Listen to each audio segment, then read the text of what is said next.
Hello दोस्तों, आपका हमारे एनसीसी क्लास में स्वागत है। तो आप लोग जान चुके होंगे कि आज हम एनसीसी की क्लास में बैठे हुए हैं। तो एनसीसी की क्लास में बैठे हैं तो हमें अनुशासन में रहना होगा। एनसीसी के कोई बात नहीं करनी होगी, हमें बिल्कुल चुपचाप बैठना होगा और अपनी क्लास ध्यान से पढ़ें, जो कि हम आपको बहुत ही अच्छा पढ़ाने वाले हैं। आज आप लोगों को हम अनुशासन की विशेषताएं बताएंगे। जो एनसीसी में अनुशासन होते हैं उनकी क्या विशेषताएं होती हैं, समझ रहे हैं? अनुशासन की विशेषताएं। तो जय हिंद। अब हम आपको आगे पढ़ाने चल रहे हैं। तो क्या पढ़ाएंगे आज हम? एनसीसी के अनुशासन की विशेषताएं पढ़ाने जा रहे हैं। तो पढ़िएगा बच्चों ध्यान से और मन लगा के और दिल लगा के। अगर अपने मन यहाँ पे लगाएंगे तो आपको हर चीज़ और तुरंत आएगी और ऐसे आएगी जैसे कि आपने कुछ पढ़ा ही नहीं और आपने ऐसे ही याद कर लिया। समझ रहे हैं? मन से पढ़ेंगे। समझ रहे हैं कैसे पढ़ेंगे? मन से और दिमाग से। तो आइए, तो आपको क्या बताएंगे अनुशासन की विशेषता। जो हम अनुशासन होता है एनसीसी में, जैसे कि हम कोई सजा है, जैसे कि हमें कोई अगर जैसे हमारा कमांडर होता है, अगर हमें कोई वो जैसे हमसे उसने बोल दिया कि जाओ ये करो वो करो, तो उसकी हमें कैसी आज्ञा पालन करना होगा। समझ रहे हैं? तो उसकी आज्ञा का हम मुस्कुराते उसकी आज्ञा क्या करेंगे? पालन। उसकी आज्ञा का हम पालन करेंगे, वो भी मुस्कुराते हुए। समझ रहे हैं? मुस्कुराते हुए आज्ञा का पालन करें।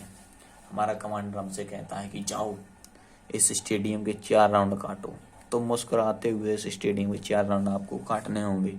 अगर आप एनसीसी के कैडेट हैं तो आपको 4 राउंड काटने होंगे और अपना जुनून उस कमांडर को दिखाना होगा। तो अगला क्या होगा? 2 नंबर, समय के पाबंद रहो। जब हम समय के पाबंद होंगे तो हमें कोई कुछ नहीं कर सकता। अगर हम जैसे कैंप में जाते हैं तो हमसे जैसे वो सीनियर होते हैं वो हमसे बोलते हैं जाओ, तुम्हें आध घंटे का समय देते हैं, तुम्हें आध घंटे में तैयार होकर वर्दी लगाकर हमारे स्टेडियम में फाइल होना है। समझ रहे हैं? ग्राउंड में फाइल होना है आध घंटे के अंदर।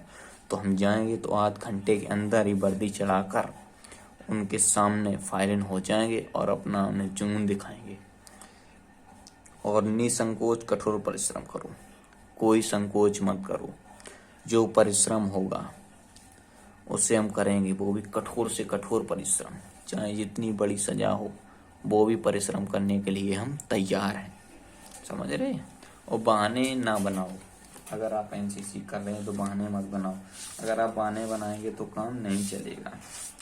अगर बहाना बना लोगे, जैसे कि हमने अगर बहाना बना लिया, आज हमारी परेड में कुछ नया चीज़ सिखाई जा रही है और आप बहाना बना रहे हैं, तो आप क्या वो चीज़ सीख सकेंगे? नहीं सीख सकेंगे। इसलिए आपको बहाने ना बनाओ। समझ रहे हैं? एनसीसी के अंदर हैं तो बहाने मत बनाओ।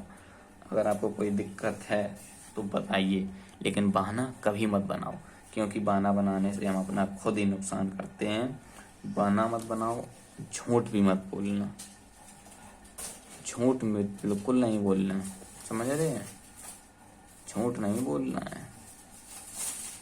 झूठ मत बोलो। तो जी आप लोग नोट कर लीजिएगा अपनी कॉपी में, ताकि आपको याद बने रहे एनसीसी के अंदर में क्या करना चाहिए, अनुशासन की विशेषताएं कौन कौन सी होती हैं। तो जय हिंद साथियों, मिलेंगे आपको अगली वीडियो के साथ।